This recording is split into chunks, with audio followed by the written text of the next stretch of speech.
Hello hello everyone, very good afternoon and welcome to Khan global studies. बहुत बहुत स्वागत है आप सभी का आज के इस सेशन में। मैं हूं आपकी इंग्लिश फैकल्टी जूही ज्ञानचंदानी और आप सभी का तहे दिल से स्वागत करती हूं। उम्मीद करती हूँ कि आप सभी बिल्कुल स्वस्थ हैं, मस्त हैं, अपने अपने घरों में सुरक्षित हैं और एग्जाम्स की तैयारियों में बहुत अच्छे से लगे हुए हैं। Very very very good afternoon and very warm welcome to all of you. आप सभी का बहुत बहुत स्वागत है इस बैच में जिसका नाम है victory batch SSC CGL foundation 2026। बहुत बहुत स्वागत है सभी का। क्या हाल चाल है, कैसे हैं आप लोग, आज कैसा महसूस कर रहे हैं? सत श्री अकाल जी। अरे किदा रूपल, क्या बात है। आप में से कितने ऐसे बच्चे हैं जो मुझसे पहले भी पढ़ चुके हैं? क्या बात है, बहुत अच्छा लग रहा है। ट्रस्ट मी, बड़ा मजा आने वाला है इस बैच में और एक नई शुरुआत काफी दिनों बाद। Very good afternoon, very good afternoon. क्या हाल चाल है सभी के?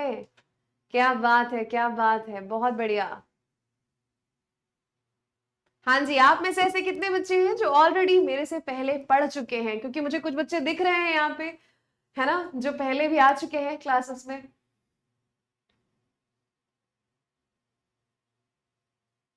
क्या बात है। हाँ जी, काशिफ पढ़ चुके हैं, फर्स्ट टाइम है। ओके, यूट्यूब पे पढ़े हो। Very nice. थैंक यू सृष्टि। हम्म। क्या गड़बड़ है, क्या गड़बड़ चल रही है भाई? आज कोई गड़बड़ की बात नहीं होगी, आज सब अच्छी बातें होंगी। और क्योंकि नई बैच है श्री गणेश, जब हम किसी चीज का करते हैं तो बहुत अच्छे से दिल से और दुआ करके करते हैं, है ना। किसी भी चीज की शुरुआत जो होती है, हम भारतीयों का एक अलग तरीका होता है कि हम भगवान का नाम लेते हैं, अपने इष्ट का नाम लेते हैं और अच्छे नोट पे स्माइल के साथ, पॉजिटिविटी के साथ हम शुरुआत करते हैं, है ना। तो दुआ के साथ और प्रेयर के साथ, राइट। क्या बात है, बहुत बढ़िया, बहुत बढ़िया। मुझे बहुत अच्छा लग रहा है आप सभी के साथ। तो मुझे आप अगर नहीं जानते तो मैंने अपना इंट्रोडक्शन आपको दिया है कि भाई इस बैच में जो इंग्लिश पढ़ाई जाएगी वो मेरे द्वारा पढ़ाई जाएगी। मैं आपकी इंग्लिश फैकल्टी हूँ। मैं आपको इंग्लिश बिल्कुल जीरो से, मुझे पता है ये बहुत सारे बच्चों की ना दुखती नस होती है, होता है कि भैया इंग्लिश यही एक चीज है जो जिससे हम घबराते हैं, जिससे हमको डर लगता है। वो इन जनरल बहुत सारे लोगों की दिक्कत होती है, बहुत सारे लोगों की प्रॉब्लम होती है कि बाकी सब तो हो जाएगा मैडम, ये इंग्लिश वाली जो बात होती है ना, यहीं पे गाड़ी आके अटकती है। तो बस अब उस अटकी हुई गाड़ी को निकालना और चलाना नहीं, भगाना मेरा काम है। इंग्लिश में चाहे वो कॉम्प्रिहेंशन हो, चाहे ग्रामर हो, चाहे वोकैबुलरी हो, चाहे न्यू पैटर्न क्वेश्चन हो, कुछ भी हो, है ना, वो सारा का सारा बिल्कुल जीरो से हम शुरू करने वाले हैं। इसीलिए इस बैच का नाम ही है फाउंडेशन बैच। समझे क्या नाम है भाई इस बैच का? फाउंडेशन बैच नाम है। पहली बार पढ़ने जा रहे हो, वेलकम वेलकम वेलकम। आप ही के लिए है ये बैच, है ना। जिनको बिल्कुल शुरू से शुरू करना है, ए से शुरू करना है, उन्हीं के लिए है ये बैच। ठीक है, तो चलिए ज्यादा बातचीत नहीं करेंगे, शुरू करते हैं। पहले तो ये समझते हैं कि भैया हम जिस एग्जाम की तैयारी करने आए हैं वो एग्जाम होता क्या है। उस एग्जाम के बारे में थोड़ी सी जानकारी हम पहले ले लें और उसके बाद हम बढ़ेंगे आगे। ठीक है जी, वेरी गुड आफ्टरनून। हाँ चलो, श्री गणेशाय नमः करते हैं। पहले तो जानेंगे कि जो हमारा एग्जाम है, जो कि एसएससी सीजीएल है, भैया होता क्या है, क्या है ये इस एग्जाम का क्या है, फॉर्म क्या है, इसका तरीका क्या है, पैटर्न कैसे एग्जाम होता है, सिलेक्शन कैसे होता है, कौन कौन सी पोस्ट्स होती हैं, थोड़ी बहुत जानकारी इंग्लिश में, इंग्लिश का सिलेबस क्या है, कहाँ से शुरू करना है, कितना पढ़ना है, ये सब धीमे धीमे से शुरू करते हैं और चलते हैं आगे। ठीक है, तो सीजीएल, एसएससी सीजीएल किस लिए स्टैंड करता है? Staff selection commission combined graduate level exam है ये। अगर आप ग्रेजुएट हैं, स्नातक आपने किया है, आपके पास ग्रेजुएशन की डिग्री है, तो आपके लिए ये एग्जाम है। समझ गए? हाँ जी, बिस्मिल्लाह करते हैं, बिल्कुल करते हैं। चलिए, तो एसएससी सीजीएल क्या है भाई? ये है एक नेशनल लेवल एग्जाम होता है, राष्ट्रीय स्तर का आपका एग्जाम है। स्टाफ सिलेक्शन कमीशन इसका फुल फॉर्म होता है। ये क्या करता है ना, हर साल ग्रुप बी और ग्रुप सी जो गवर्नमेंट जॉब्स होती हैं उसमें रिक्रूटमेंट करता है एसएससी। ठीक है, सरकारी नौकरी है, बिल्कुल सेंट्रल गवर्नमेंट की नौकरी है। अब इसमें कैसी किस तरह की जॉब होती है? बहुत सारी होती है, बहुत सारी कैटेगरीज में। मैं कुछ चुनिंदा आपको बताती हूँ कि कैसे होती है। ठीक है, हाँ जी। क्या है, जैसे असिस्टेंट ऑडिट ऑफिसर हो गया, इनकम टैक्स इंस्पेक्टर हो गया, है ना, आप मिनिस्ट्री ऑफ एक्सटर्नल अफेयर्स में जाते हैं। अलग अलग डिफरेंट डिफरेंट जो सरकार की मिनिस्ट्री होती है, कैबिनेट मिनिस्ट्रीज होती हैं, उन मंत्रालयों में आपकी क्या होती है, नियुक्ति होती है। कैसे नियुक्ति होती है? एज ग्रुप बी और ग्रुप सी ऑफिसर आप बनते हैं। बेसिकली जो सपना होता है ना घर वालों का कि हमारा जो हमारे हमारे बबुनी और हमारा बबुआ जो है वो ओके नौकरी लग जाए, ओके कोनो नौकरी लग जाए, सरकारी नौकरी लगे के चाहिए। बाबू अफसर बिटिया और अफसर बबुआ हमके चाहिए, है ना। तो जो ये एक तमन्ना, एक ख्वाहिश होती है घर वालों की और बहुत सारे खुद बच्चों की खुद की कि मुझे स्टेबिलिटी चाहिए, तो ये है स्टेबिलिटी, ये है गवर्नमेंट जॉब। ठीक है, चलो, ये है बहुत कॉम्पिटिटिव एग्जाम। इसमें देश भर के लाखों बच्चे फॉर्म फिल करते हैं। ठीक है, अब बात करते हैं कौन इन एग्जाम को दे सकता है। एलिजिबिलिटी जैसा कि नाम से ही समझ में आ रहा है बेटा, ये क्या होता है, ये कंबाइंड ग्रेजुएट लेवल का एग्जाम है। आपको क्या होनी चाहिए, आपके पास में बैचलर डिग्री होनी चाहिए। कैसी? हाँ जी बेटा, ऐसा कुछ नहीं, सारी जॉब्स अच्छी जॉब्स है ना। अब आपका प्रेफरेंस क्या है वो आपको डिसाइड करना है। ठीक है, तो बैचलर डिग्री आपको किसी भी स्ट्रीम से, आप कॉमर्स से हो, आर्ट्स से हो, हिस्ट्री से हो, साइंस से हो, किसी से भी हो, आपको सिर्फ ग्रेजुएट होना होता है। अगर आप ग्रेजुएट नहीं है तो दिक्कत है, तो एग्जाम नहीं दे पाएंगे जब तक आप ग्रेजुएट नहीं होते हैं। ठीक है, अब उसके बाद में आप देखो क्या होता है, फाइनल ईयर स्टूडेंट जो होते हैं वो, अगर आपका फॉर्म फिल करने तक आपका एग्जाम हो गया, रिजल्ट आ रहा है, एग्जाम शुरू होने से पहले आपका रिजल्ट आ चुका होगा, डिग्री मिल जाएगी, तो आप दे सकते हैं। ठीक है, चलो भाई, एज लिमिट लगभग एक अनुमानतः हर एक एग्जाम की अलग अलग होती है, पर 18 से 32 साल लगभग की उम्र जो है होनी चाहिए आपकी। ठीक है, तो ये हो गई आपकी एलिजिबिलिटी के बारे में हमने बात की। अब हम बात करेंगे एग्जाम पैटर्न क्या होता है भैया। एग्जाम तो समझ गए कि ये साल में एक बार एग्जाम होता है, सरकारी एग्जाम है, ग्रुप बी ग्रुप सी में हमारा सिलेक्शन होता है ना। अब बेटा एज लिमिट की जो बात है ना वो अलग अलग, जैसे आप किस कैटेगरी में है उसके हिसाब से भी एज लिमिट में रिलैक्सेशन होता है, वो डिटेल वाली बात होगी। मैंने आपको एक अंदाजा दिया है, एक एस्टिमेशन कि ऐसा ऐसा होता है। ठीक है भाई, अब हम बात करते हैं, ध्यान से देखो कि जो हम एग्जाम देने जा रहे हैं वो कितने चरण में होता है, क्या क्या होता है, कितने स्टेप्स होते हैं, कितने सब्जेक्ट्स आते हैं, इसको पढ़ते हैं हम। ठीक है, अब यहां पर देखिए, टीयर 1 मतलब 2 चरणों में इसका एग्जाम आपका होगा। टीयर 1 जिसको हम प्री भी बोलते हैं, है ना, प्रीलिम्स कह सकते हो, प्री कह सकते हो। ठीक है, टीयर 1 का एग्जाम जो हम प्री एग्जाम के नाम से भी जानते हैं, ये कैसे होता है, सारा कंप्यूटर बेस्ड एग्जाम है जिसको हम कहते हैं सीबीटी। आपको कंप्यूटर बेस्ड एग्जाम देना है, आपको एमसीक्यूज दिए रहते हैं, आपको चुनना है, मार्क करना है, यही होता है और कुछ नहीं। ठीक, कैसे जानिए भाई। पहला अगर हम बात करें टीयर 1 में, तो जनरल इंटेलिजेंस या रीजनिंग, आप जानते हैं इसको रीजनिंग के नाम से, है ना। जनरल अवेयरनेस होता है, क्वांटिटेटिव एप्टीट्यूड यानी मैथमेटिक्स और इंग्लिश, ये 4 सब्जेक्ट, चारों के 25-25 सवाल आपसे पूछे जाते हैं, है ना। चारों सेक्शन से 25-25 सवाल जो है वो आपके आएंगे। सत श्री अकाल जी, सत श्री अकाल, है ना। चलो, क्लास क्यों नहीं चल रही है, कितने लोगों की क्लास नहीं चल रही है भाई? एक बार क्लास से एग्जिट करो और फिर से एंटर करो, है ना, रिफ्रेश करो फोन को और फिर से एंटर करो, क्लास बिल्कुल चल रही है बेटा, है ना, ध्यान दीजिए। चलिए, तो ये 4 सब्जेक्ट जिसमें आपका जनरल अवेयरनेस, रीजनिंग, इंग्लिश और आपका होता है मैथ्स यानी क्वांटिटेटिव एप्टीट्यूड, ये 25-25 सवाल आएंगे। इनको मल्टीप्लाई कर दो 2 से, हर एक सवाल 2 नंबर का होता है, तो ये हो गया आपके 50 नंबर का एक सेक्शन। टोटल मिला के 200 नंबर का ये आपका पेपर होता है। कौन सा पेपर? प्री का पेपर, टीयर 1 का पेपर। ठीक है, कोई बात नहीं बेटा, अभी अब सब सही हो जाएगा, इंग्लिश में कोई दिक्कत नहीं आएगी, ये इसीलिए ही ये बैच है। ठीक है, चलो जी। अभी टाइम कितना इसके लिए? 60 मिनट का, मतलब 1 घंटे का आपके पास समय होता है। 1 आवर आपके पास समय होता है, जिसमें ये चारों सेक्शन आपको करने होते हैं। आप में से कुछ ऐसे बच्चे हैं जिन्होंने पहले कभी प्री एग्जाम दिया हो, मेंस एग्जाम दिया हो, है कोई ऐसे बच्चे आप में से? हाँ जी, बताओ भाई, जल्दी से बताओ। कोई बात नहीं, घबराओ मत बेटा, अभी अभी जो बैच है ना, इसमें सब कुछ बढ़िया बढ़िया आराम आराम से अच्छे से पढ़ा जाएगा। आपको जिस सब्जेक्ट से डर लगता है ना, उस सब्जेक्ट से प्यार हो जाएगा। CHSL का दिए हैं, कोई बात नहीं, दिया है, हाँ जी। प्री दिए हो, ओके ओके। बहुत सारे नहीं दिए, कुछ बच्चों ने दिया है, वैष्णवी ने दिया है, अच्छा।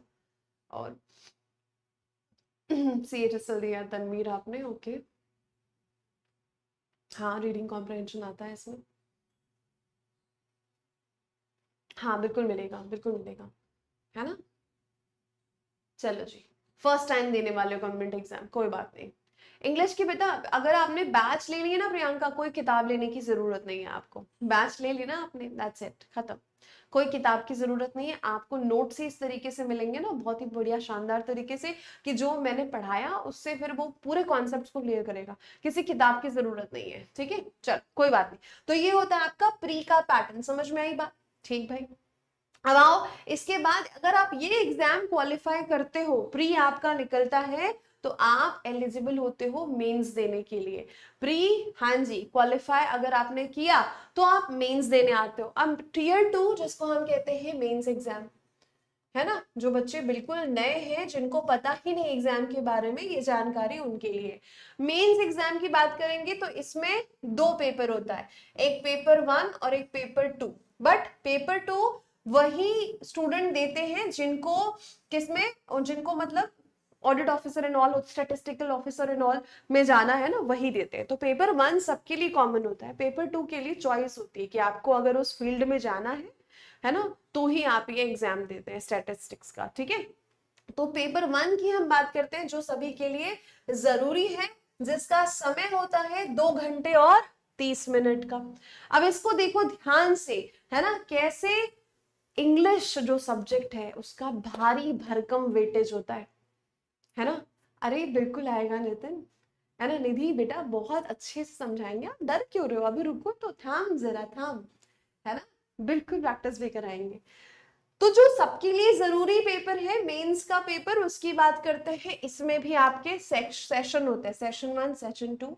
आप सेशन 1 में भी आप देखोगे कि आपके कितने 2 सेक्शन होते हैं, मॉड्यूल में पेपर होता है। खैर, अब आप बेसिक चीज समझो, है ना। मैथ्स और रीजनिंग के कितने सवाल आते हैं? 30-30 सवाल आते हैं। अब प्री में नंबर था हर एक सवाल का 2, इसमें हर एक सवाल के 3 नंबर मिलते हैं आपको। अगर आपने सवाल सही किया तो 3 नंबर, और माइनस मार्किंग तो बेटा दोनों में होती है ना। माइनस मार्किंग, अगर आपने सवाल सही नहीं किया, गलत हो गया, तो नंबर कटेंगे भी, ठीक है। इस बात का भी ध्यान देना है, ठीक है। चलो कोई बात नहीं बेटा, एक बार अच्छे से पूरे फोन को हटाओ, ऐप को हटाओ, रिफ्रेश करो, सारे ऐप्स को हटा के फिर से आओ, सब सही हो जाएगा, ठीक। अब ये 90-90 नंबर का पेपर मैथ और रीजनिंग का हुआ आपका, ठीक है। ये इसका वेटेज अगर मैं बताऊं तो ये देखो वेटेज है, 1 घंटे का समय आपको मिलता है, ये 60 सवाल बनाने के लिए 60 मिनट का समय। अब बारी आती है इंग्लिश की। सबसे ज्यादा सवाल जो पूछे जाते हैं मेंस में, वो है इंग्लिश के। 45 सवाल, हर एक सवाल 3 नंबर का होता है। 45 सवाल और हर एक सवाल आपका बेटा 3 नंबर का होता है, ठीक है। तो ये हो गया 135 नंबर का इंग्लिश, सबसे ज्यादा वेटेज, 35% का वेटेज होता है इंग्लिश, बहुत जरूरी है। आप कोई भी कॉम्पिटेटिव एग्जाम ले लो, है ना, जिसमें इंग्लिश आता है, भैया इंग्लिश का अच्छा खासा वेटेज होता है। नहीं निकला तो नहीं निकलेगा। इसी बात की गहराई और महत्व को समझते हुए इंग्लिश को इजी करना मेरा काम है आपके लिए, कि इंग्लिश ऐसी मैं इस तरीके से पढ़ाऊं कि आपको लगे अरे ऐसे पहले क्यों नहीं पढ़ी थी, समझे। इस तरीके से हम पढ़ेंगे इंग्लिश, इसलिए बिल्कुल मत घबराओगे, घबराने वाली चीज को हटा दो। जनरल अवेयरनेस के 25 सवाल आते हैं इंटू 3, 75 नंबर का। कंप्यूटर भी आता है भाई आपका मेंस में, जो कि आपका 20 सवाल आते हैं 60 नंबर के, ये होता है क्वालिफाइंग, है ना। उसके बाद आपका डेटा एंट्री स्पीड टेस्ट होता है ना।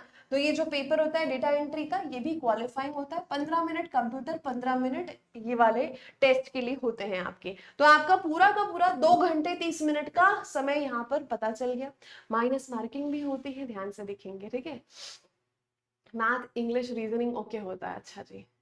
हाँ जी, हाँ जी, बता रहे हैं, नेगेटिव मार्किंग पे भी चलते हैं बेटा। खुद नोट्स, हाँ बिल्कुल बेटा, देखो जो हम पढ़ेंगे क्लास में, है ना, वो उसकी पीडीएफ आपको एनोटेशन के साथ मिलेगी। साथ में मैं एडिशनल चीज जो आपके लिए करने वाली हूँ, मैं आपको पहले ही बता देती हूँ। कई बार क्या होता है ना, बच्चे बोलते हैं मैडम पीडीएफ तो मिल गई बट ये प्रिंटेबल नहीं है। तो जैसे ही एक चैप्टर फिनिश होगा, उसका पूरा मैं A4 साइज में प्रिंटेबल पीडीएफ आपको दे दूंगी, ताकि आपके पास में वो आप हार्ड कॉपी निकाल के पढ़ सकें उसको, ठीक है।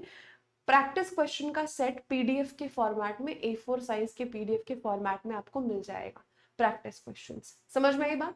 तो ये चीजें मेरे एंड से आपको प्रोवाइड की जाएंगी। क्लियर हो गई बात। एमसीक्यू क्वेश्चन आता है, बिल्कुल आपको लिखना नहीं है, आपको सिर्फ टिक मार्क करना है, ठीक है। हाँ जी, प्रैक्टिस सेट भी अब, अरे हर चैप्टर का मिलेगा बेटा। आपने सपोज नाउन पढ़ा, हमने नाउन पढ़ा, नाउन में आपको मैंने लगभग चैप्टर में ही समझो 80-90 सवाल मैंने आपको करवा दिए लगभग। उसके अलावा मैं आपको सवाल दूंगी नाउन के अलग से प्रैक्टिस के लिए, समझ के, विथ सोल्यूशन, ताकि आप प्रैक्टिस करें, सोल्यूशन देखें, कहाँ गलत कहाँ सही, ये भी मिलेगा आपको, है ना। सारा का सारा क्लास के बाद तुरंत पीडीएफ आपकी क्लास वाली अपलोड होगी। चैप्टर खत्म होने के बाद पूरे चैप्टर की एक साथ A4 साइज में, साथ में प्रैक्टिस की भी। तो ये हर एक चैप्टर का लेकर चलेंगे हम अलग से, ठीक है। हाँ जी, समझे बात को। तो क्या करने वाले ये तो मैं आपको बताऊंगी बेटा, उसकी टेंशन ना लो, अभी आ जाओ। इसी में जो पेपर 2 होता है, स्टैटिस्टिक्स का पेपर होता है, ये चॉइस होती है बेटा, जो आगे उन दूसरे एग्जाम्स के लिए जा रहे हैं जिनमें स्टैटिस्टिक्स चाहिए, उनके लिए होता है ये पेपर, ठीक है। अब बात कर दो माइनस मार्किंग की, हम बात करते हैं। तो there is negative marking of course, incorrect answer करोगे तो दोनों में नेगेटिव मार्किंग होती है। टीयर 1 में 0.5 और टीयर 2 में 1 मार्क्स, है ना। 1/3 आपका नेगेटिव मार्किंग होता है। देखो टीयर 1 टीयर 2 में 3 नंबर का एक क्वेश्चन है, एक गलत हुआ आपका क्या हो जाएगा, 1 नंबर कटेगा। और 0.5 की माइनस मार्किंग होती है आपकी टीयर 1 में। तो माइनस मार्किंग को ध्यान पे रखना है भाई, ठीक है। अब आ जाओ मेन बात, हमको नौकरी क्यों चाहिए, हमको सरकारी नौकरी क्यों चाहिए, पहले ये बताओ। आप सभी में से जितने लोग प्रेजेंट हैं, मुझे सिर्फ इस बात का जवाब दीजिए कि बेटा आपको सरकारी नौकरी क्यों चाहिए, क्या रीजन है। अल्टीमेटली आप अपने आप को फाइनेंशियली स्ट्रॉन्ग करना चाहते हैं, पैसा चाहिए, है ना, पैसा मैटर करता है, पैसा आएगा, है ना, देश की सेवा बिल्कुल है बेटा। बट घर वालों को आपसे क्या उम्मीद है कि आप अब जो है कमा कर, है ना, अब उनको प्राउड तो महसूस कराएंगे। अब जो एक जैसी लाइफ चल रही थी, अब वो लाइफ थोड़ी सी अपलिफ्ट होगी। और अपलिफ्ट कैसे होती है, जब आपके घर की अर्थव्यवस्था सुधरती है। और अर्थव्यवस्था कैसे सुधरेगी, अर्थ से मतलब पैसे से, मनी से, है ना। तो अल्टीमेट टारगेट तो यही है, देश की सेवा जरूर है बेटा, वो तो बिल्कुल है, उसी जज्बे से काम करना है। पर आपको आपका घर चलाने के लिए पैसे रुपए भी चाहिए होते हैं। तो सबसे बड़ा मोटिवेशन मुझे लगता है ना, मेरे ओपिनियन में, कि पैसा भी है। बाकी चीजें भी आती है मोटिवेशन में कि आपको कुछ करना है, कुछ अच्छा करना है, ठीक है, बिल्कुल सही। बट पैसा भी एक मोटिवेशन होती है, जब आप अपने घर में अपने पेरेंट्स को देखते हैं कि कैसे, है ना, मुश्किल हालातों में भी उन्होंने क्या क्या करके आपको पढ़ाया लिखाया, बहुत स्ट्रगल किया, अभी भी कर रहे हैं। अब बारी है आपकी कि आप कुछ ऐसा उनको करके दिखाएं कि उनको लगे कि चलो, हमने जो भी मेहनत की इन बच्चों के लिए, जितना भी स्ट्रगल किया, जितना बलिदान दिया, वो सब जायज था। अब ये बच्चे जो है हमारा नाम रोशन कर रहे हैं। और ट्रस्ट में, एक माँ बाप के लिए, घर के बड़ों के लिए इससे बड़ी खुशी हो ही नहीं सकती है कि वो अपने बच्चों को आगे बढ़ता देखे, अपने बच्चों को जो है ना अपने कदम जमाते देखे। इससे बड़ी खुशी किसी भी माँ बाप के लिए नहीं होती है। तो आप अगर वो चीज आपके दिमाग में है ना, कि वो चीज आपके दिमाग में है। हाँ जी, अच्छा, तो आप जरूर मेहनत करेंगे और आपकी मोटिवेशन जो है इससे भी आएगी। वो तो एक मॉरल मोटिवेशन हो गई, ये हो गई मॉनेटरी मोटिवेशन कि कोई भी आप एक, मैं अप्रोक्सीमेटली अनुमान बता रही हूँ बेटा मैं ये आपको, है ना।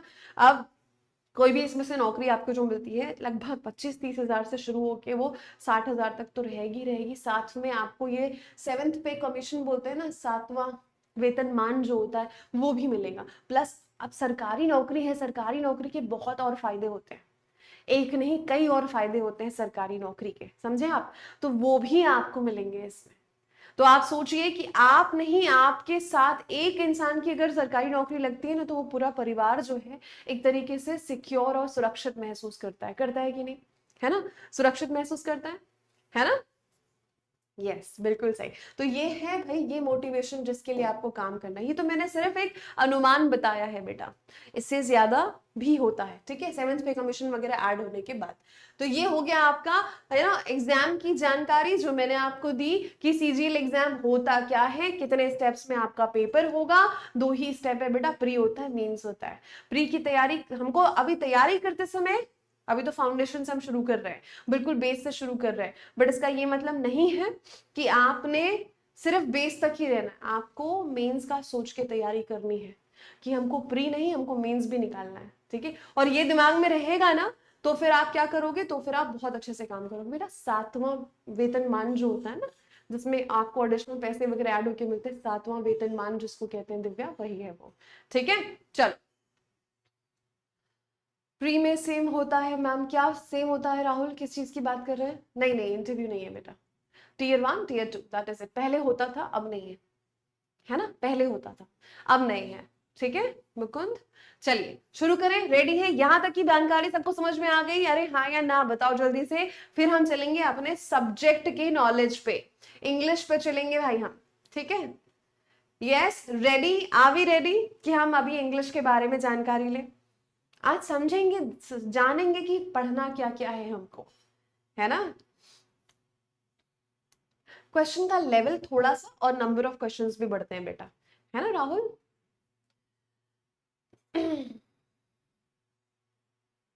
नहीं नहीं नहीं, डाइवर्ट बेटा हम नहीं होने देंगे। इसीलिए तो देखो, जब भी होता है ना इस सेशन में, इस बैच की खास बात क्या है कि बिल्कुल सही बात है कि जब हम नई नई बैच लेते हैं, हमको जोश रहता है, जज्बा रहता है कि हम पढ़ेंगे, हम ऐसे करेंगे, हम वैसे करेंगे, ये होगा वो होगा। धीरे धीरे धीरे धीरे वो चीज जो है फेड होने लगती है। जैसे आप नई फोन लेते हो, बहुत प्रोटेक्ट करके रखते हो उसको, है ना, बिल्कुल गिरने ना पाए, उसमें आप स्क्रीन गार्ड लगाओगे, बढ़िया से कवर्स लगाओगे, चार्जर किसी को हाथ नहीं लगाने दोगे कि भैया अपना अपना देखो तुम, है ना, बहुत सहेज के रखते हो नई चीज को। जैसे जैसे जैसे थोड़ी सी आप यूज कर लेते हो रफ एंड टफ, फिर तो पता नहीं गिर रही, इधर गिर रही, उधर गिर रही, ये हो रहा है वो हो रहा है। यही चीज जो है हम नहीं होने देंगे, क्योंकि इस बैच में आपके जूम सेशंस होंगे। भैया मैंने आपकी 1 हफ्ते की क्लास ले ली, है ना बेटा, यहीं कराऊंगी, मैं ही कराऊंगी। वोकैबुलरी के लिए कोई किताब लेने की आपको जरूरत नहीं है, ठीक है। किताब किसी चीज के लिए नहीं लेनी, कोर्स लिया है ना आपने, बस काफी है, ठीक। जैसे 1 हफ्ते की क्लास हो गई, 10 दिन की क्लास हो गई, अब आपको लग रहा है कि थोड़ा सा ना कहीं ना कहीं मोटिवेशन कम हो रही है, थोड़ी ना आप कुछ ऐसा लग रहा है कि मतलब थोड़ा सा जो जज्बा था वो धीरे धीरे डाउन हो रहा है, वो नहीं होने देंगे। जूम सेशंस इसीलिए रखे जाएंगे कि आप टीचर्स से ऐसे लाइव वीडियो टू वीडियो आप बात कर पाएंगे और आप अपनी चीजों को बता पाएंगे कि मैडम ये हो रहा है, सर ये हो रहा है। फिर हम उसका आपका मार्गदर्शन करेंगे, गाइडेंस देंगे और जानेंगे समझेंगे आपकी प्रॉब्लम्स को। तो ये जो सेशंस होंगे ना, जूम सेशंस, ये आपके जज्बे को कम होने नहीं देंगे, ठीक है। अब सब्जेक्ट पे चलते हैं, बिल्कुल सब्जेक्ट से चलते हैं।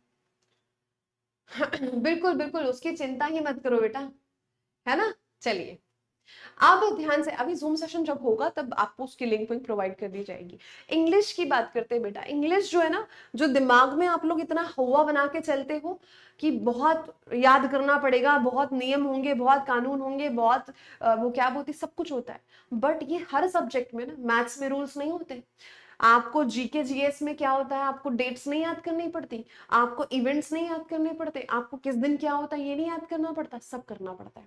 पर जब बात इंग्लिश की आती है ना, हमारी सोच थोड़ी सी बदल जाती है। तो सबसे पहला काम, अपनी ये सोच को हटाओ कि इंग्लिश डिफिकल्ट है, पहले यहां से हटा दो। आपने उस लेवल पे उस तरीके से इंग्लिश को पढ़ा ही नहीं है जिस तरीके से पढ़ना चाहिए। तो अब हम बिल्कुल यहां से ब्लैंक है, नया सब्जेक्ट है, बिल्कुल जीरो से पढ़ेंगे और पढ़ेंगे तो बनेगा। समझेंगे पढ़ेंगे तो डेफिनेटली हमको समझ में आएगा। इतने समझदार हम हैं कि हम लैंग्वेज को समझ सके, इतने बुद्धू और बेवकूफ नहीं है हम कि कोई समझाएगा, आसान करके समझाएगा तो समझ में तो बिल्कुल आएगा, और समझ में आएगा तो इंग्लिश मेरे लिए आसान है। यहाँ पे पहले ये दिमाग में सेट करो, English is very easy. Trust me, it is very easy. आपको खुद लगेगा और लगेगा कि पहले भी इस तरीके से हमको पढ़ना चाहिए था, और भले ही नंबर ऑफ क्वेश्चन ज्यादा आते हैं, समय कम लगता है सॉल्व करने में, और आसान है इंग्लिश। दिमाग में सबसे पहले ये बनाओ, सबके सब एक बार लिखो, इंग्लिश इज वेरी इजी। लिखो सबके सब, इंग्लिश इज वेरी इजी, मैं आसानी से इस लैंग्वेज को मास्टर कर सकता हूँ। लिखो जल्दी से। हाँ होगा बेटा, जूम सेशन तो होगा ही। सबके सब मैं चाहती हूँ एक बार अपने लिए लिखो, इंग्लिश इज वेरी इजी। फिर मैं चलती हूँ आपको बताने कि क्या क्या पढ़ने वाले हैं हम। Write down, English is very easy, right it down. लिखो भाई, बिल्कुल बहुत इजी है, English is very easy. I can master it, हम तो इसको मास्टर करेंगे, प्रो बन के दिखाएंगे। English is very easy. हाँ जी, हाँ जी, इंग्लिश इज वेरी इजी। क्या बात है, ये जोश चाहिए, ये जज्बा चाहिए, और ये थॉट चाहिए, क्योंकि कोई भी चीज ना शुरू आपकी सोच से होती है, बाद में आपके कर्म में आती है वो। Very easy, English is very easy. क्या बात, बहुत बढ़िया, बहुत बढ़िया। आपकी इन बातों से मेरा पेटेंट डायलॉग निकलने वाला है भाई अभी, कि जूही खुश हुई। बहुत बढ़िया। हम्म, इंग्लिश हलवा है, गपा गप खाएंगे। ये भी बहुत सही बात है, क्या बात है है मतलब है, इट इज वेरी इजी। हाँ जी, चले, क्या बात, क्या बात है, इंग्लिश इज वेरी इजी। हम जूही के जाबाज हैं, और जाबाज किसी चीज से डरते नहीं हैं, समझ गए। जाबाज जो है बहादुर होते हैं, किसी चीज से डरते नहीं। फिर ये तो लैंग्वेज है यार, इसमें क्या डरना। चलो आ जाओ, अब देखते हैं कि भैया लैंग्वेज में है क्या क्या जो हमको कवर करना है। तो इंग्लिश जो है ना, बेसिकली इंग्लिश की इमारत तीन पिलर्स पे, तीन खंभों पे टिकी हुई है। एक है ग्रामर, दूसरा है वोकैब, तीसरा है आपका कॉम्प्रिहेंशन। बस तीन पिलर्स हैं इंग्लिश के। इन तीन पे इसकी इमारत जो है बड़ी खूबसूरत सी टिकी हुई है। आपको एक एक पिलर को स्ट्रॉन्ग बनाते चलना है, और मेरे साथ स्ट्रॉन्ग बनाते चलना है। मैं इंजीनियरिंग का काम करूंगी आप सभी के लिए, आपको सपोर्ट करते हुए, ठीक है। चलो जी, बहुत बढ़िया। तो ये तीन है, ग्रामर, रीडिंग मतलब कि होता है आपका कॉम्प्रिहेंशन, जहां पे हम बड़े बड़े सवाल जो दिखते हैं हाथी की तरह, होते हैं चींटी की तरह, है ना, उनको पढ़ते हैं कॉम्प्रिहेंशन। वोकैबुलरी और ग्रामर बहुत आसान यार, बहुत आसान। कुछ भी ऐसा नहीं जो पहले हम पढ़े नहीं, कि पहली बार देखेंगे यार ये तो अजूबा है, ऐसा कुछ नहीं होएगा, सब इजी है ना। चलो, अब इसमें इंग्लिश के जो पिलर्स है मैंने आपको बता दी कि क्या क्या चीजें हैं आपको जो इंग्लिश में पढ़नी है, आपको ध्यान पे रखनी है ना।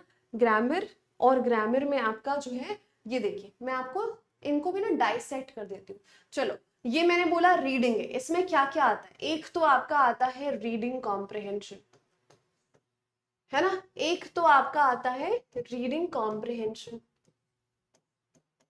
अनसीन पैसेज जो बचपन में पढ़ते हैं, क्लास में पढ़ा है, 10th में, 11th में, 12th में पढ़ा है, ठीक है। ये ही हमने, कि पैराग्राफ देखो और क्वेश्चंस होंगे, उसका आंसर करो, बस वही है, ठीक। दूसरा जो इसमें कवर करते हैं हम, वो होता है क्लोज पैसेज, या क्लोज टेस्ट बोल लो। कुछ नहीं है, खाली स्थान भरो पढ़ा है ना, एक सवाल होगा, ब्लैंक दिया होगा, चार ऑप्शन दिए होंगे, वैसा ही होता है। बस इसमें एक सेंटेंस नहीं होगा, कुछ 5-6 सेंटेंसेस का ऐसे पैराग्राफ होता है, बस वो डराने के लिए कि देखो भैया इतना बड़ा क्वेश्चन, कुछ नहीं होता, बहुत आसान, ठीक है। क्लोज टेस्ट होता है एक पैराग्राफ जिसमें कुछ ब्लैंक दिया रहता है, खाली स्थान भरो, बस यही करना है, सबके लिए ऑप्शन आपके पास रहेगा, उसमें से चुनाव करना है। तीसरा जो इंपॉर्टेंट चीज यहाँ पे है वो क्या है, मैं आपको बता दूं, वो है आपकी पैरा जंबल, सेंटेंस अरेंजमेंट जिसको हम कहते हैं पैरा जंबल, है ना, ये आपका होता है भाई आंसर। पैराजंबल इसमें कुछ नहीं है, ताश खेलते हैं ना हम, है ना, कार्ड्स अगर खेलते होगे पता होगा तो क्या होता है, उसमें पत्ते जंबल होते हैं, है ना, और इसमें सेंटेंसेस। एक पैराग्राफ लेगा, एक पैराग्राफ के जितने सेंटेंसेस होते हैं 5-6 सेंटेंसेस, या इसमें तो आप 5 सेंटेंसेस 4 सेंटेंसेस की बात करोगे, कभी 4 वाले कभी 5 वाले आएंगे, तो उनको बस इधर उधर करके दे देगा, आपको उसको सही क्रम में उसको जमाना है, दैट्स इट, बहुत ईजी, कुछ नहीं करना है ना। वो मैं आपको बताऊंगी कि क्या तरीका होगा। ये 3 चीजें रीडिंग में, कॉम्प्रिहेंशन में आ गई। वोकैबुलरी की मैं अगर बात करूं आपसे, है ना, तो इसमें क्या क्या आता है, सिनोनिम्स पर्यायवाची शब्द, है ना, सिनोनिम्स आते हैं, है ना, एंटोनिम्स आते हैं, विरोधी शब्द जो कहते हैं हम, विलोम शब्द जो कहते हैं, एंटोनिम्स होते हैं, ठीक है। इसके बाद स्पेलिंग एरर आती है, भैया एक शब्द होगा उसकी स्पेलिंग या तो गलत या तो सही दी होगी, स्पेलिंग एरर वाले सवाल होते हैं, स्पेलिंग पहचानो, है ना। फिर आएगा वन वर्ड सब्सटीट्यूशन, क्या आता है भैया, वन वर्ड सब्सटीट्यूशन, अनेक शब्दों के एक शब्द कहते हैं ना, वही वन वर्ड सब्सटीट्यूशन आता है।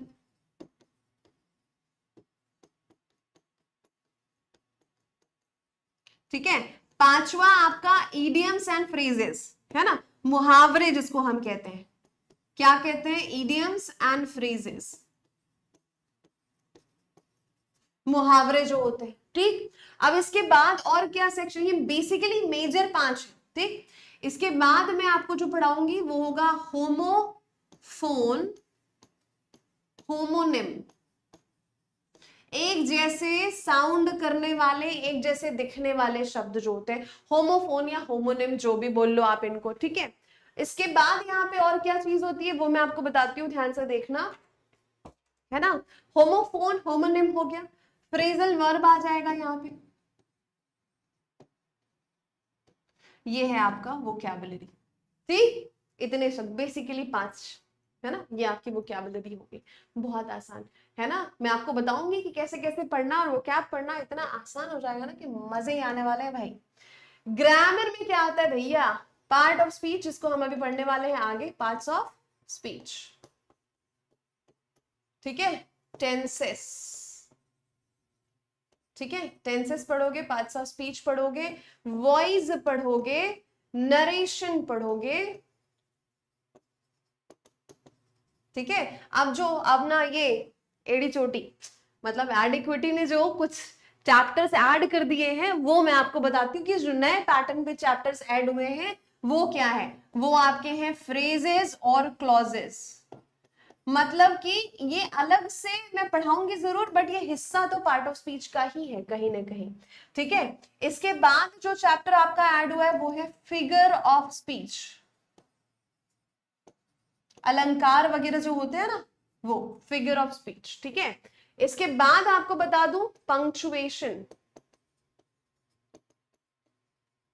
है ना, और एक और टाइप्स ऑफ सेंटेंसेस, ठीक है, टाइप्स ऑफ सेंटेंसेस। बस ये है हमारा इंग्लिश के 3 पिलर, जिसमें ये सारे चैप्टर्स हैं, ये पढ़ने वाले हैं हम, समझ गए बात का। हाँ जी हाँ जी हाँ जी, बिल्कुल। रूट वर्ड्स तो बिल्कुल पढ़ेंगे बेटा, ये one word substitution root word से ही बनना है आपका। रूट वर्ड्स तो आपने सैटरडे को क्लास देखी थी, सैटरडे को यूट्यूब पे मैंने 5:30 बजे एक क्लास ली थी, रूट वर्ड समझाया था बेटा। अगर आपने वो क्लास नहीं देखी तो जरूर जाके देख लेना, कैसे रूट वर्ड से हम समझेंगे वोकैबुलरी को। समझ में आई बात? यस। तो ये है आपका इंग्लिश का टोटल सिलेबस जो आपको पढ़ना है मेरे साथ, है ना। और फाउंडेशन है तो बिल्कुल 0 से, ओके जी। अब आते हैं, हम समझते हैं सबसे पहले इस हिस्से को कि भैया इसमें क्या क्या आता है, समझ गए। इस हिस्से को समझते हैं कि इसमें आता क्या क्या है, क्या क्या चीजें हैं जो हमको इसमें कवर करनी है, ओके। चलो जी, पार्ट ऑफ स्पीच की जब हम बात करते हैं, है ना, पार्ट्स ऑफ स्पीच, स्पीच क्या होता है बेटा, स्पीच किसको बोलते हैं, स्पीच और कुछ नहीं, एक वाक्य, एक सेंटेंस की बात करो, है ना। अच्छा जरा मुझे एक बात बताओ कि जब हम एक सेंटेंस की बात करते हैं तो सेंटेंस बोलते किसको हैं, कॉमन आसान सी भाषा में बताओ, एक वाक्य हम किसको बोलते हैं। वाक्य में एक शब्द होता है, 2 होता है, 3 होता है, कितना होता है, एक शब्द से वाक्य बनता है, किसको बोलेंगे वाक्य, जरा बताओ। Hello hello. अरे भैया, क्वेश्चन आंसर होगा, ऐसा नहीं कि मैं ही पढ़ाते जाऊंगी और आप सिर्फ सुनेंगे, नहीं आंसर करना है। ग्रुप ऑफ वर्ड्स है ना, एक शब्दों का समूह, पर ऐसा शब्दों का समूह जो सही मायने दे रहा हो आपको। सिर्फ ग्रुप ऑफ वर्ड्स को नहीं बोलोगे आप, अ ग्रुप ऑफ वर्ड्स जो आपको सही मीनिंग कन्वे कर रहा हो। चलो जैसे कि मैं लिखूं यहां पे, है ना, I an Indian am, my Juhi is name. अरे भैया, अगर आप कह रहे हो कि मैडम ग्रुप ऑफ वर्ड्स, तो भैया ये क्या है, ये ग्रुप ऑफ वर्ड्स है कि नहीं है? अगर मैं बोलूं ग्रुप ऑफ वर्ड्स को हम वाक्य बोलते हैं, तो ये भी तो ग्रुप ऑफ वर्ड्स है, फिर वाक्य हुए क्या ये? बताओ, मुझे तो नहीं लगता, तुमको क्या लग रहा है? आई एन इंडियन एम, ये क्या है? ये कौन भाषा बा? हाँ, ये तो हमके कुछ समझ ना आइल, तो क्या आइल का? हमके समझावा। नो है ना, ये दोनों सेंटेंस नहीं कहलाएंगे। A group of words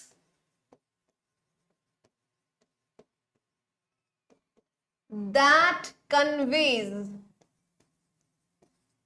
a clear meaning, एक ऐसा शब्दों का समूह जो मायने, सही मायने आप तक पहुंचाता है, उसको हम कहते हैं एक वाक्य। ठीक है, समझ लू, क्या कहते हैं उसको हम?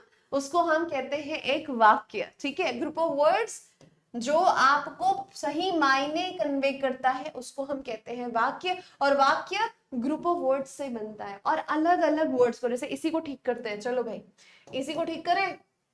मैंने बोला आई एम एन इंडियन, ठीक है, आई एम एन इंडियन, ठीक है, माई नेम इज जूही, ठीक, ये मैंने बोला। अब इनको देखो, यहाँ पे कितने, एक दो तीन चार, चार शब्द यहाँ पे, चार शब्द यहाँ पे, अब बनाइए वाक्य। ठीक है ना? मला मराठी पण येते। ओके, चलो समझो। अब यहाँ पर ये वाक्य बन गया, अब ये एक सेंटेंस कहला रहा है। अब इन सेंटेंसेस में जो शब्द को इस्तेमाल किया गया है, उन शब्दों को कुछ और नामों से भी जानते हैं। जैसे मैं बोलूं कि दीप्ति, है ना, दीप्ति भैया आपका नाम है, बट आप यहां पर क्या हो मेरे लिए? एक स्टूडेंट हो। ठीक है, आप क्या हो? आप एक स्टूडेंट हो। आप एक अपने घर में आप एक बहन हो, आप एक बेटी हो, आप अपने फ्रेंड की फ्रेंड हो, आप बहुत सारी भूमिकाएं निभा रहे हो। ऐसे ही शब्द जो लिखे हुए हैं, इनका एक अलग रोल भी होता है। समझ गए? इनका एक अलग रोल होता है, ध्यान से देखो, है ना, कैसे रोल होता है इनका। आई जो है ये क्या काम कर रहा है बेटा? ये प्रोनाउन कहलाता है। जैसे आप लोग का एक अलग नाम है ना, वैसे इनका भी। एम क्या है बेटा? ये वर्ब का काम कर रहा है, ये क्रिया है। एन क्या है? ये आर्टिकल का काम कर रहा है। ठीक है, इंडियन क्या है? ये आपका एडजेक्टिव हो गया। ठीक है, माय यहां पर क्या काम कर रहा है? ये आपका पजेसिव एडजेक्टिव का काम कर रहा। नेम क्या है? ये है एक नाउन। इज क्या है? ये है एक वर्ब। जूही क्या है? ये है एक नाउन। अब आप देखो कि चार चार शब्द हैं, इन शब्दों के अलग नाम भी हैं, और यही है हिस्सा, भाग, पार्ट ऑफ स्पीच। सेंटेंस का पार्ट कुछ नहीं, सिंपल फंडा है मेरा, बिल्कुल सिंपल फंडा। कोई बड़ी चीज जो समझ में नहीं आ रही, क्या करना है? उसको तोड़ो। पहले क्या करो? तोड़ो उसको, फिर समझो, और फिर जोड़ दो। ठीक, तो तोड़ो, समझो और जोड़ो, मतलब कि TSJ/J, ये याद रखना है आपको। ठीक है, तोड़ो, समझो और जोड़ो, ये फंडा है। ये इस फंडे से ना कुछ भी हो, चाहे रॉकेट साइंस क्यों ना, वो भी समझ सकते हो आप, है ना? तो ये बात समझ में आई। अब भैया क्या इतने ही होते हैं पार्ट ऑफ स्पीच? जी नहीं, बहुत सारे होते हैं भैया, चलो बताती हूँ मैं आपको। है पार्ट्स ऑफ स्पीच की बात करेंगे हम। पहले तो ये एक परिवार है जिसको समझना बहुत जरूरी है अगर आपको एग्जाम निकालना है तो, है ना। पहला हिस्सा होता है भैया, ये है आपका नाउन, दूसरा है आपका प्रोनाउन, ठीक है, तीसरा है आपका एडजेक्टिव, है ना, चौथा है भैया वर्ब, है ना, पांचवा हिस्सा है एडवर्ब, छठा हिस्सा है कंजंक्शन, सातवां हिस्सा है प्रेपोजिशन, ठीक है, आठवां हिस्सा है जो पहले तो बिल्कुल ही नहीं आता था बट अब थोड़ा सा आने लगा है, इंटरजेक्शन। ठीक, चलो अब इनको समझते हैं। ये मैं आपको बता दूं भैया, ये एक बहुत ही खूबसूरत सा परिवार है और इस परिवार के सदस्यों से जितनी जल्दी आप अपना मेल मिलाप बढ़ाएंगे, दोस्ती बढ़ाएंगे, उतना आपके लिए अच्छा होगा। समझे बात को? होता है ना, जैसे कि आप स्कूल में जाओ तो स्कूल में एक ग्रुप होता है, एक जो टॉप करने वाले जो स्टूडेंट्स होते हैं ना, उनका एक ग्रुप होता है। तो आप अक्सर देखोगे कि जो बच्चे चाहते हैं कि आपका जो सिलेक्शन हो या आप अच्छे नंबर लाएं, उनकी संगति में रहते हैं। और एक होता है ग्रुप जो बैक बेंचर्स का होता है, छोड़ो, पढ़ोगे लिखोगे बनोगे खराब, खेलोगे कूदोगे बनोगे नवाब, वो वाली बात होती है वही। तो दो तरह के लोग होते हैं भाई, है ना, दो तरह के लोग होते हैं जिसको, जो क्या होते हैं, जो एक अच्छे लोगों की संगति में आते हैं, क्यों? ताकि वो अच्छे मार्क्स लेकर आए, आगे बढ़े। और एक होते हैं बैक बेंचर्स, जिनको किससे मतलब है? मस्ती से मतलब है, जिनको सिर्फ क्या करना है? खेल कूद करना है ना, राइट, और कुछ नहीं, राइट। चलो भाई, बहुत बढ़िया। तो अब ये आपको अगर एग्जाम निकालना है, आपको क्या करना है? आपको पता है ना, आपको कौन से वाले ग्रुप में जाना है? आपको जिस ग्रुप में जाना है वो है सिलेक्शन, है ना। और सिलेक्शन चाहिए, है ना, तो हमको क्या करना पड़ेगा? ये जो 8 सदस्य है ना, इनसे हमको अपनी दोस्ती जो है बढ़ानी पड़ेगी। तो चले इंट्रोडक्शन हो जाए इनका। अरे हाँ या ना। आर्टिकल डिटरमाइनर बेटा वो पार्ट्स ऑफ स्पीच का बेसिकली हिस्सा नहीं है बट है, ग्रामर का हिस्सा है, ठीक है। आर्टिकल और डिटरमाइनर जो है वो पढ़ेंगे जरूर, पर अभी आप इसके इंट्रोडक्शन पे आ जाओ। ठीक, तो आप समझो, इनका हिंदी भी मैं आपको लिख दे रही हूं। ये है आपका संज्ञा, है ना, ये है सर्वनाम, ठीक, ये है आपका विशेषण, और ये है आपकी क्रिया, ठीक है। चलो पहले इनको समझते हैं। ये नाउन है और कुछ नहीं है भैया। ये नाउन और ये प्रोनाउन जो है ना, ये दोनों क्या है? घर के मुखिया है, और ये ब्रदर्स है। क्या है? भाई भाई। क्यों भाई भाई है? क्योंकि नाउन जो होता है बेटा नेमिंग वर्ड्स को बोलते हैं, है ना। और नाउन के बदले में जो आता है ना भैया, आप देखो आजकल शादी का सीजन चल रहा, शादी के सीजन में कितना घर में न्योता आता है, बहुत न्योता आता है। अब इतना न्योता आता है, कोई एक जन तो नहीं जा पाएगा हर जगह भैया। कहीं पे बड़का भैया गया, कहीं पे छोटका भैया गया, है ना, हर जगह पे तो सब कोई नहीं जा सकता, है ना। और हर जगह पे झारा न्योता भी नहीं आता है कि भैया सबके सबको आना है। तो भैया कहीं आप चले जाओ, कहीं हम चले, कहीं बड़े भैया गए, जहाँ बड़े भैया गए वहां छोटे भैया नहीं जाएंगे, और जहाँ छोटे भैया जा रहे हैं वहां बड़े भैया बोले चलो छोटा निपटा दिया, छोटे ने ये काम निपटा दिया। समझ गए बात को? वही बात है, जहां पे नाउन यूज होगा वहां प्रोनाउन नहीं आता।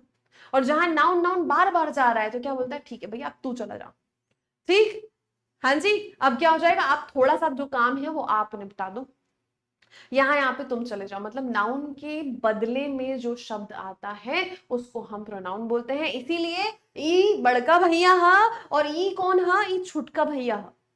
जनलू क्या है ये? ई बड़का ई छुटका, ठीक, घर के मुखिया। अब बात करते हैं एडजेक्टिव। घर में ना कोई सदस्य जरूर होता है जो इधर की उधर लगाता है। क्या करता है? इधर की उधर लगाता है, ठीक है।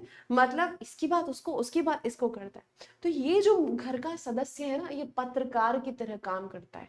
और पत्रकार जो होते हैं, जो मुखिया लोग, बड़े लोग होते हैं ना, उनके पीछे पड़े रहते हैं, कुछ तो खबर मिलेगी यहाँ से। तो ये जो है ना भाई साहब, ये इन दोनों भाइयों के पीछे ही पड़ा रहता है। सिर्फ दो से मतलब है इसको, नाउन से और प्रोनाउन से, और किसी से कोई लेना देना नहीं है इसका। एडजेक्टिव का किसी से कोई भी लेना देना नहीं है। ये एक चुगलखोर है ना, जो किसकी चुगली करता है, प्रोनाउन और नाउन की करता है। मतलब ये विशेषता बताता है, क्वालिफाइज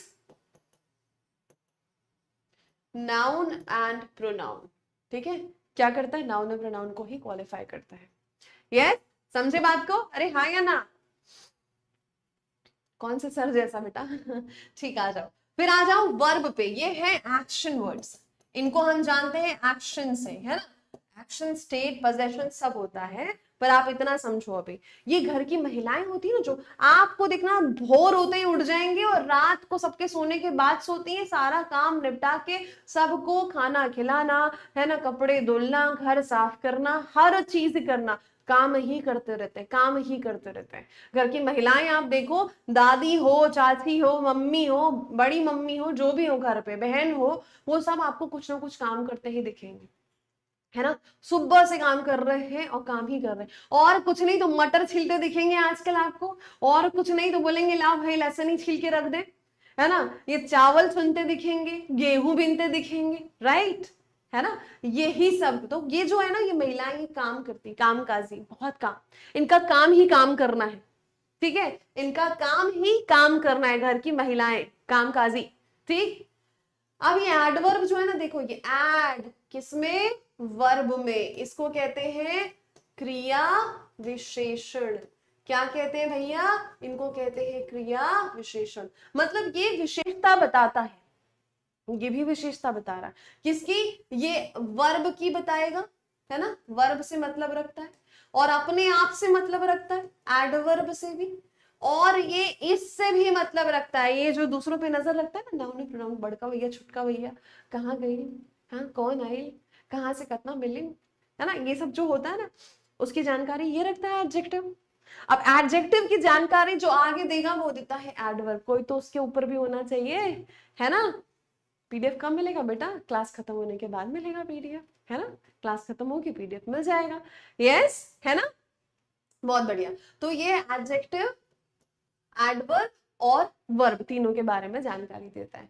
अब ये कंजंक्शन ये होता है, घर के बुजुर्ग, बड़े बूढ़े लोग जो होते हैं, घर के बुजुर्ग जो होते हैं, जिनको हम घर की जड़ें बोलते हैं, क्योंकि वो घर को जोड़ के रखते हैं। क्या करके रखते हैं भाई, घर को जोड़ के रखते हैं। क्या हो गया भाई जय कुमार, क्या दिक्कत है? अच्छा ये बताओ, यहाँ तक जो मैं बातें बोल रही हूँ वो आपके यहाँ पे जा रही है? जरा बताओ, हेलो हेलो, टेल मी। मैंने कहा बेटा, समझने वाले को समझ में आएगा, जिसको जज्बा है, जिसको, जिसके दिमाग में ये है ना कि मुझे निकालना है एग्जाम, कुछ भी हो जाए, तो वो समझेगा बेटा, है ना। जो दो तरह के लोग होते हैं ना, वही बताया, जो बैक बेंचर है उनको मतलब नहीं होगा, जो सामने बैठते हैं, सामने रहने को ही एस्पायर करते हैं कि मुझे आगे निकलना है, मुझे सामने जाना है, उनको समझ में आएगा। बाकी तो फिर भैया क्या ही मिले, सीधा, क्या बात है। दिल दिमाग दोनों पे जाना चाहिए बेटा, है ना, दिल दिमाग दोनों पे। और मैं बता रही हूँ कि धीरे धीरे धीरे धीरे जो हम पढ़ेंगे और समझेंगे और सीखेंगे ना, क्योंकि देखो किसी भी चीज को बेटा 2 मिनट की मैगी नहीं होती कि यूं चुटकी बजाई और, ऐसा नहीं होता है। किसी भी चीज को, किसी भी कला को, किसी भी सब्जेक्ट को सीखना है ना, तो आपके अंदर एक क्वालिटी होनी चाहिए, और वो कौन सी क्वालिटी है, और वो कौन सी क्वालिटी है, वो क्वालिटी है आपकी पेशेंस की, सब्र की। अगर सब्र है आपके अंदर, सीखने का सब्र है और सीखने का जज्बा है, तो सीखोगे। 2 दिन में सीखी हुई चीज 2 दिन में भूलते हो, है ना, समझे?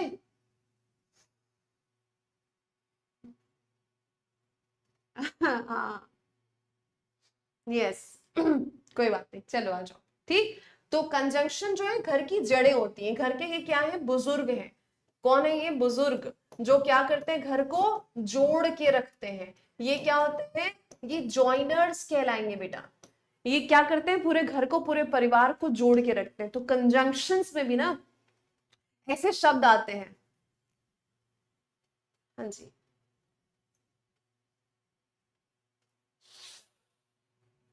अच्छा ठीक है, फाइन। तो ये जो कंजंक्शंस होते हैं ना, ये घर के वो बड़े बूढ़े हैं जो सबको जोड़ के रखते हैं, किसी को भी इधर उधर जाने नहीं देते, सबको, पूरे परिवार को। अभी भी आप देखो जिनके घर में बड़े बूढ़े रहते हैं कहीं ना कहीं संबंधों में थोड़ी बहुत जो खटास भी आ रही होगी ना, वो भी थोड़ी सी वो जोड़ के, अरे कोई बात नहीं, आ जाओ सब साथ में, आ जाओ, त्योहार बार में सब साथ में हो जाते हैं, होता है ना। तो यही काम है, यही जादू है बड़े लोगों का। और ये कंजंक्शंस का काम ही है, चाहे वो दो शब्दों को जोड़े, दो सेंटेंसेस को जोड़े, फ्रेजेस को, क्लॉजेस को, सबको ये जोड़ के रखने का काम करता है और कुछ नहीं, सिर्फ जोड़ता है ना। तो ये जॉइनर्स होते हैं जो जोड़ने का काम करते हैं, ठीक है। प्रेपोजिशन की बात करते हैं, ये पढ़ा होगा, कर्ता ने कर्म को करण से अधिकरण के लिए, पढ़ा कि नहीं पढ़ा, बोलो जरा। तो ये हम पढ़ चुके हैं सब। तो जहां पर भी ना ये शब्द आते हैं, अच्छा प्रीपोजिशन को थोड़ा सा तोड़ते हैं पहले, है ना। ये क्या लिखा है, प्री और ये है पोजिशन, पहले और ये पोजीशन, प्री और पोजीशन समझो। तो मतलब ऐसा जिसको पोजीशन कैसे चाहिए, कैसे चाहिए, पहले चाहिए। प्री और पोजीशन, ऐसा शब्द जो हमेशा पहले आना चाहता है, और किसके पहले, घर के बड़ों से पहले। ये ना नाउन प्रोनाउन, बड़े भैया छोटे भैया, इनको इसके पहले सब कुछ चाहिए। मतलब समझे आप, ये घर के वो बदमाश बच्चे हैं सबसे छोटे, इन, ऑन, अप डाउन, टू, है ना, ऑफ, है ना, इनटू, अपॉन, एट, ये छोटे छोटे से शब्द होते हैं। और ये घर के छोटे से बच्चे, बदमाश वाले बच्चे हैं ये, जिनको ना हर चीज पहले चाहिए। क्या चाहिए, जिनको हर चीज पहले चाहिए, ये मुझे पहले, वो मुझे पहले, वो मुझे पहले। भैया वैसे भी आप देखो, घर के जो बच्चे होते हैं लाडले होते हैं, कोई भी घर में सामान आए सबसे पहले बुला के, अरे गोलू, अरे पिंकी, अरे बोलू, इधर आओ, इधर आओ, इधर आओ, ये लो मिठाई खाओ, सबसे पहले उनको मिलता है, राइट। तो ये प्रेपोजिशन भी बेटा आते हैं पहले, किसके पहले, नाउन और प्रोनाउन के पहले, और पहले आकर उनको बाकी सबसे जोड़ते हैं, ठीक है। समझ गए बात को। ये मैंने क्या बताया, प्रेपोजिशन छोटे छोटे से वर्ड्स, इन, ऑन, टू, है ना, एट, इनटू, फ्रॉम, ऑफ, ऐसे छोटे छोटे से शब्द, और ये आते हैं किसके पहले, घर के बड़ों से पहले, नाउन और प्रोनाउन से पहले, है ना। और पहले आकर उन्हीं नाउन और प्रोनाउन को जोड़ने का काम करते हैं ये। तो ये क्या है, इनको हम जानते हैं किस नाम से, बदमाश बच्चे, है ना। क्या है ये, बदमाश बच्चे, जो कैसे आते हैं, पहले, प्रीपोजिशन, किसके पहले आते हैं, नाउन और प्रोनाउन के पहले, पहले आकर उनको जोड़ते हैं बाकी सारे सेंटेंसेस से, ठीक है। चलिए, इंटरजेक्शन क्या होते हैं ना बेटा, ये होते हैं विस्मयादि बोधक शब्द, है ना। ये क्या होते हैं, इसको कहते हैं विस्मयादि बोधक, विस्मयादि बोधक शब्द। ऐसे शब्द जो आप शब्द बोलते ही ना आपको समझ में आएगा कि अरे वाओ, हुर्रे, आउच, है ना, ब्रावो, ग्रेट, वाओ, ऐसे जो शब्द होते हैं ना, ओह, ऐसे जो शब्द होते हैं, ये आप शब्द बोलते ही समझ में आया। मैंने कहा वाओ, तो आपको क्या लगा कि कोई चीज बहुत अच्छी लगी। मैंने कहा आउच, मतलब क्या हुआ, लग गई, चोट आई, ठीक है, समझे बात को। तो ऐसे छोटे छोटे से शब्द जो आपको भाव बता देते हैं, वो इंटरजेक्शन का काम करते हैं, ठीक है। इससे सवाल बहुत ज्यादा नहीं पूछे जाते हैं, बट ये हम पढ़ेंगे, यू नेवर नो, है ना। एड़ी चोटी की तरह, एड़ी चोटी का अगर थोड़ा सा दिमाग ठनका तो क्या ना आ जाए, ठीक है। एक्सप्रेस करने वाले शब्द होते हैं ये। कौन से शब्द होते हैं बेटा, ये एक्सप्रेस करने वाले शब्द होते हैं। ये आपके, ये परिवार है जिनको आपको क्या करना है, जिनको, जिनसे आपको दोस्ती करते हुए चलना है, समझे, समझे। हाँ जी, हाँ जी, कैसा लगा ये परिवार, कैसा लगा ये परिवार, क्या हो गया बेटा, आपको क्या समझ में नहीं आया। हाँ जी, क्लियर। ये परिवार देखो, सब समझ में आया। मैंने बोला ये संज्ञा, सर्वनाम, विशेषण, क्रिया, ये हो गया क्रिया विशेषण, ये संयोजक कहलाते हैं, जोड़ने का काम करते हैं ना, है ना। इसीलिए तो ये पूरा एक परिवार है। इस परिवार में बड़े हैं, बूढ़े हैं, बच्चे हैं, महिलाएं हैं, है ना। थोड़े से तड़का मारने वाले लोग हैं जो एडजेक्टिव और एडवर्ब की तरह होते हैं, ठीक। है ना। इस परिवार से जितनी ज्यादा जल्दी आप घुल मिल जाएंगे, दोस्ती बना लेंगे, आपको बेटा बहुत मजे आने वाले हैं। अब ये जो पूरा परिवार मैंने आपको बताया, इससे एग्जाम में सवाल कैसे आते हैं, जो ग्रामर बेस्ड सवाल होते हैं ना, जिसमें स्पॉट द एरर, मतलब एक सेंटेंस दिया होगा, बोलेगा गलती निकालो, और गलती निकालने में तो एक्सपर्ट है ना हम, हाँ या ना, नहीं हो तो बन जाओगे, और ऐसे होगे, गलती तो निकाल ही सकता, अरे नहीं नहीं ठीक था, मतलब थोड़ा और, है ना। फूफा जी को याद करना जो गलतियां निकालते हैं। सेंटेंस इंप्रूवमेंट का सवाल बनता है, स्पॉट द एरर का सवाल बनता है, कई बार फिल इन द ब्लैंक का सवाल बनेगा, कई बार क्लोज टेस्ट भी इससे बनेगा। बहुत मदद मिलती है ग्रामर से आपको, ठीक है। हाँ जी सृष्टि बेटा, आप सिर्फ स्पैम कर रहे हो, ये वो वाला है ना। देखो मेरी क्लास में एक होते हैं बच्चे जो प्रो होते हैं, जो जो समझदार होते हैं, समझने वाले, बढ़िया एकदम, जो समझाओ अच्छे से समझने वाले, और एक बच्चे होते हैं तो जिनको मैं बोलती हूँ मूर्ख मंडली से है। एक तरह के बच्चे जो होते हैं वो मूर्ख मंडली वाले होते हैं। तो प्लीज बेटा, है ना, आपको डिसाइड करना है कि आपको कौन सी कैटेगरी में ना, जूही के जबाज वाली कैटेगरी में, या फिर आपको आना है मूर्ख मंडली में। ये दो कैटेगरी है। अब आपको कौन से वाले ग्रुप में आना है ये आप डिसाइड करोगे, जूही के जाबाज या मूर्ख मंडली। ठीक, मैं तो चाहूंगी कि जाबाज बने आप, है ना। समझ के बात को, मैं तो चाहूंगी कि आप क्या बने, जाबाज बने, और इसी ग्रुप में रहे। अब हम क्या करेंगे ना, कल से, ये तो था इंट्रोडक्शन आपका कि भाई क्या क्या चीजें हमको पढ़नी है, एसएससी का एग्जाम क्या होता है। अब कल से हम शुरू करेंगे पहला अपना चैप्टर, बिल्कुल ध्यान से, एकदम दिमाग खाली करके, खाली इसलिए ताकि हम उसमें फिल कर सके, भर सके, है ना।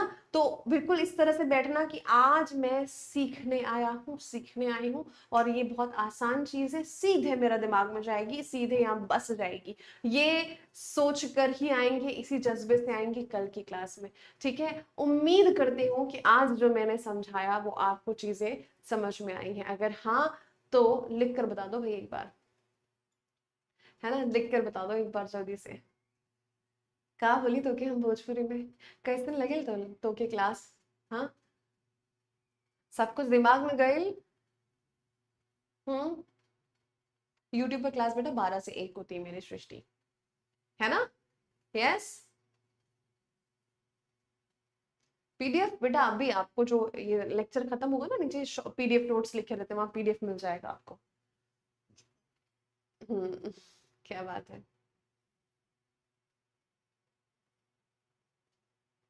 क्या बात है ना। अभी तो देखो, कल होगा जादू असल, जब चैप्टर को हम शुरू करेंगे, है ना। बिल्कुल इसी जज्बे के साथ आएंगे, फटाफट से बढ़िया से सीखने। तो फिर अब हम मिलेंगे कब, अब हम आपको मिलेंगे अगली क्लास में, है ना। अब हम आपको मिलेंगे अगली क्लास में, तब तक के लिए स्वस्थ रहें, मस्त रहें, खुश रहें, मुस्कुराते रहें और पढ़ते रहें। नमस्कार, धन्यवाद।